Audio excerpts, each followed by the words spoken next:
Hindu हैं हम, हिंदोसता हमारा, हम बुलबुलें हैं इसके, ये गुलसिता हमारा।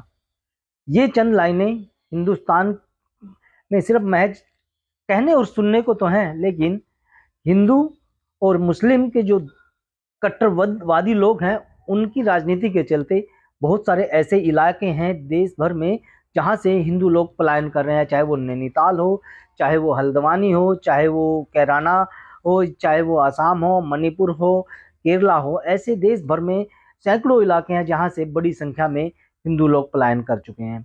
इसको लेकर के अब एक फिल्म रिलीज हुई है, आखिर पलायन कब तक, जिसकी मुख्य मुख्य भूमिका में दिखाई दे रही हैं सहारनपुर की उर्मिला जी। उर्मिला जी हमारे साथ हैं, उनसे बात करते हैं और जानने की कोशिश करते हैं आखिर पलायन तक इस फिल्म में क्या कुछ दिखाने का प्रयास किया गया है, क्या कुछ इसका संदेश देने का प्रयास किया जा रहा है इसके माध्यम से, और क्या कुछ इस फिल्म में है, क्या कुछ वो अपनी भूमिका है में दिखाने की कोशिश कर रही हैं। कितने लोग इसको से जागरूक होंगे, कितने लोगों को इससे एक प्रेरणा मिलेगी, ये अभी फिल्म रिलीज होने के बाद पता चल पाएगा। 16 फरवरी को यह फिल्म रिलीज होने जा रही है। इस पर बात करते हैं उर्मिला जी का। उर्मिला जी, आपका स्वागत है न्यूज 14 टुडे में। जी नमस्कार। सबसे पहले तो आप फिल्म के बारे में बताएंगे कि जो आप ये 16 फरवरी को फिल्म रिलीज हो रही है, क्या कुछ इसकी पूरी कहानी है।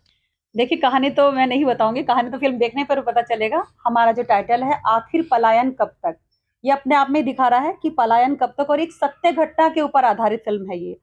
और इसमें जो मेरा चरित्र है, मेरा किरदार है, मैं जो मेन जो ये स्टोरी है, मेरे ही परिवार की स्टोरी है, मेरे ही घर की स्टोरी है और सत्य घटना पर आधारित है कि मैं इसमें राजेश शर्मा जी की वाइफ का कैरेक्टर कर रही हूँ। और इसमें दिखाया कि किस तरह से जो एक वक्फ बोर्ड, अभी एक कानून है जो पिछली सरकारों ने बनाया था कि किसी भी जमीन के ऊपर हम वक्फ बोर्ड जब लगा देते हैं तो उसके लिए एक आम आदमी को किस तरह से हाई कोर्ट तक लड़ना पड़ता है।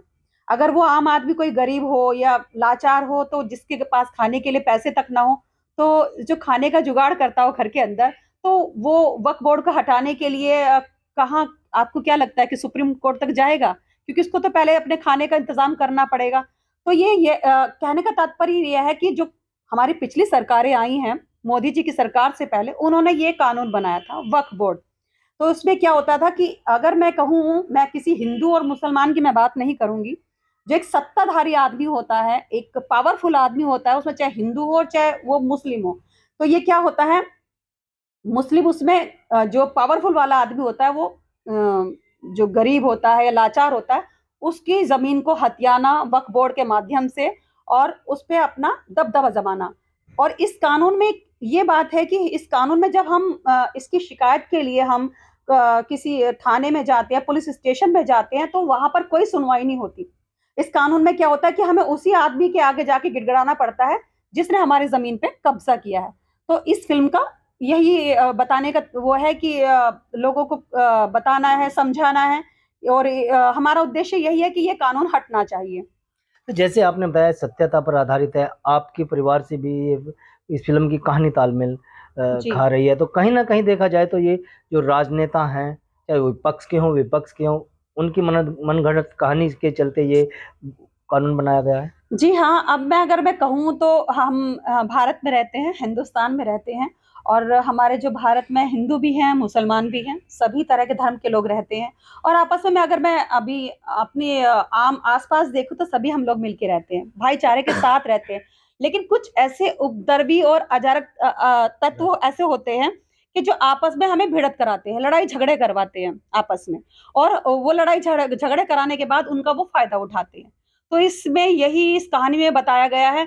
और अगर मैं ये कहूँ कि जो वो लड़ाई झगड़े जो होते हैं, अ, मैं ये कह सकती हूँ कि कभी भी धर्म नहीं मरता, चाहे वो हिंदू हो, मुस्लिम हो, सिख हो, ईसाई हो, धर्म कभी नहीं मरता। मरता है तो केवल इंसान और इंसानियत, क्योंकि हमें आपस में भिड़ा के लड़ाई झगड़े करा के धर्म जीत जाता है और इंसान की हार हो जाती है। और जब एक इंसान मरता है तो एक इंसान नहीं मरता, उसका पूरा का परिवार वो चला जाता है, खत्म हो जाता है। जो हम एक परिवार का, अगर सपोज करो घर का मुखिया चला गया, तो उस परिवार की आप स्थिति देख सकते हैं कैसी है।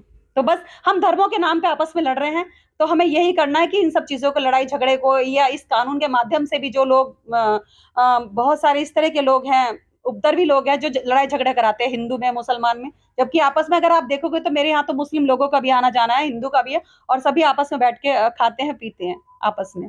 लेकिन अब मोदी जी की केंद्र में सरकार है, योगी बाबा की सरकार उत्तर प्रदेश में, कहीं ना कहीं देखा जाए तो पूर्ववर्ती सरकारों की उपेक्षा इन शासनकाल में कहीं भी सांप्रदायिक हिंसा नहीं हुई है, इतनी बड़ी हिंसाएं जिन्हों कह सकें।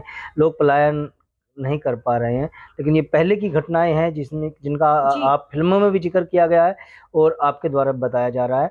तो क्या लगता है कि पुलिस प्रशासन का रवैया उस समय इस तरह का रहता था कि सुनवाई नहीं होती थी? जी हाँ, सुनवाई नहीं होती थी, लेकिन अगर मैं माननीय मोदी जी की बात करूं, योगी जी की बात करूं, तो अभी नहीं हो रहा है। जैसे पहले तमिलनाडु पूरे के पूरे गांव चले गए पलायन में, पूरे पूरे वक्फ बोर्ड उनके ऊपर चला गया, पूरे पूरे गांव पर कब्जा हो गया। आसाम में देख लो या और बहुत सारी इस तरह के, हरियाणा में देख लो, बहुत सारी इस तरह की जगह है कि इस तरह के वक्फ बोर्ड के जो कानून है उसके माध्यम से बहुत सारे चीजों पर कब्जा हो गया, बहुत सारी प्रॉपर्टीज पे कब्जा हो गया। लेकिन अभी क्या है कि जब से माननीय मोदी जी आए हैं, योगी जी आए हैं, लोगों के ऊपर शिकंजा तो बहुत कसा है। आप कह सकते हैं कि बुलडोजर बाबा हैं, और बुलडोजर बाबा खाली यही नहीं है, हर जगह हर चीज के ऊपर है, चाहे वो महिलाओं के ऊपर कह लो, हर चीज के ऊपर कह लो कि अगर जो महिलाओं के साथ छेड़छाड़ करते तो वहां भी बुलडोजर चल रहा है, या कोई अवैध संपत्ति कर रहा है, किसी के कब्जा आ रहा है तो वहां भी बुलडोजर चल रहा है। अभी बात तो खैर फिल्म की चल रही है, लेकिन अगर मैं कहूँ अभी हल्द्वानी का आप मैटर देख सकते हैं, अभी जो हल्द्वानी में हुआ है, मजार बन गई, ये सब चीजें। तो जो उपद्रवी लोग हैं ना, वो भड़का रहे हैं, एक दूसरे को दंगे फैलाने की कोशिश कर रहे हैं, क्योंकि चुनावी माहौल है। आप समझ रहे हैं ना? फिल्म के माध्यम से क्या कुछ संदेश देने का प्रयास कर रहे हैं? देखिए, फिल्म के माध्यम से तो मैं यही कहूंगी कि फिल्म बहुत ही अच्छी बनी है। मुकुल विक्रम जी इसके डायरेक्टर हैं, और बहुत ही उम्दा उन्होंने मुझसे काम कराया है। और ये जो मेरी फिल्म आ रही है, एक अलग तरह की फिल्म आ रही है, और उसमें मेरा बहुत ही ज्यादा मेजर रोल है।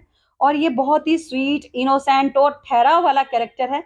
ये एक ऐसी महिला का कैरेक्टर है जो एक आम, जैसे कहते हैं ना, हाउस वाइफ होती है, अपने बच्चों के लिए केयरिंग होती है बहुत ज्यादा। मैं इसमें इतनी अपनी भावुक हूँ इसमें, अपने बच्चों को लेकर कि मेरी लड़की लेट आ रही है तो कोई उसके साथ छेड़छाड़ ना कर दे, अगर मेरा बेटा है आज घर क्यों नहीं लौटा, तो मैं बहुत ही मतलब परेशान हूँ, चिंतित हूँ कि मेरा बेटा नहीं आया अभी तक।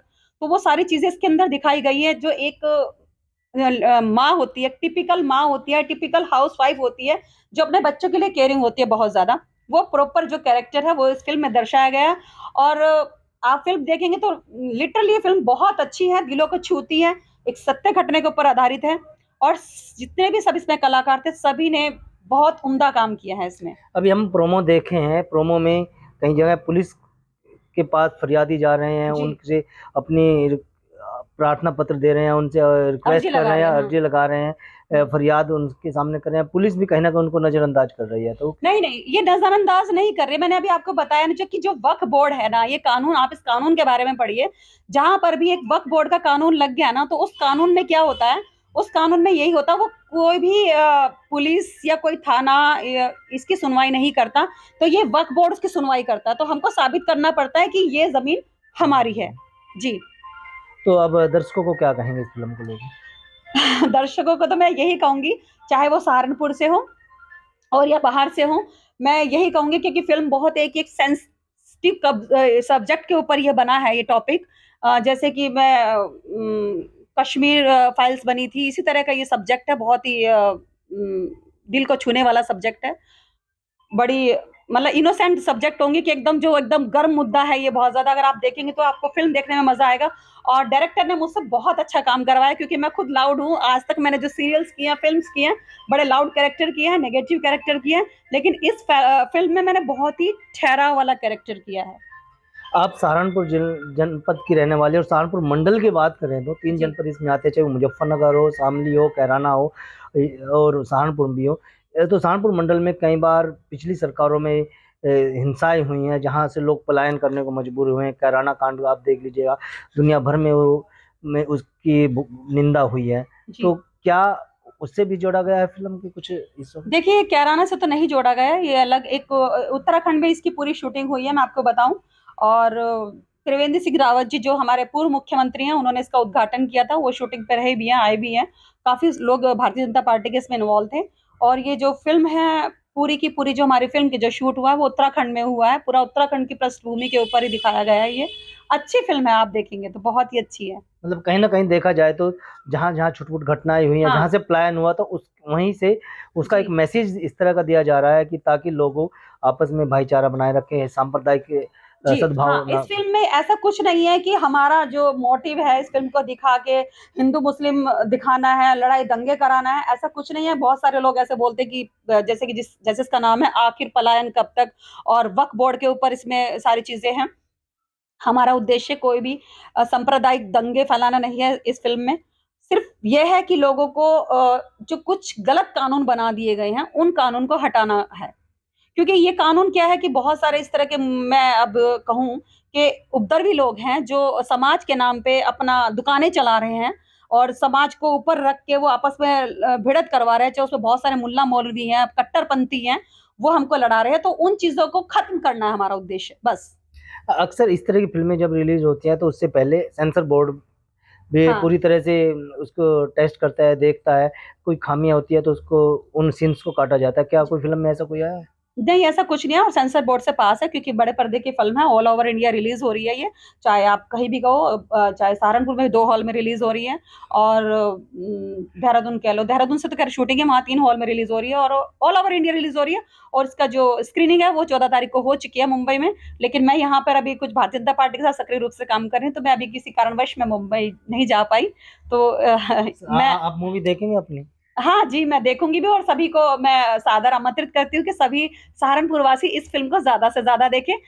घंटाघर वाले हॉल में लगी है और जीएनजी हॉल में लगी है। तो ज्यादा से ज्यादा फिल्म देखेंगे, और आप मुझे अपने रिव्यू मुझे दीजिए कि मैंने कैसे काम किया है। मेरे लिए तो यही जनता का प्यार है। बहुत बहुत धन्यवाद उर्मिला जी। ये थे हमारे साथ फिल्म अभिनेत्री उर्मिला जी, जिन्होंने न्यूज 14 टुडे से बातचीत में जो आखिर प्लान होगा कब तक उस फिल्म के बारे में बताया। तमाम कहानी यहाँ पर रखी है, और फिल्म का मुख्य मोटिव जो है वो यही है कि सांप्रदायिक सद्भावना से आप मिलजुल कर रहें, एकता का परिचय दें। हिंदू मुस्लिम जो कट्टरपंथी लोग हैं उनसे बचें, और अपने आप को एक माला के मोतियों की तरह पिरो कर रखे, ताकि ये एक बार फिर कहा जाए कि हिंदू हैं हम, हिंदुस्तान हमारा, हम बुलबुलें हैं इसकी, गुलसिता हमारा। अगर आप ये खबर फेसबुक पर देख रहे हैं तो वीडियो को लाइक करके पेज को फॉलो करें। इसके अलावा अगर आप इस खबर से यूट्यूब के जरिए जुड़े हैं तो चैनल को सब्सक्राइब करके बेल आइकन दबाना बिल्कुल ना भूलें। नमस्कार।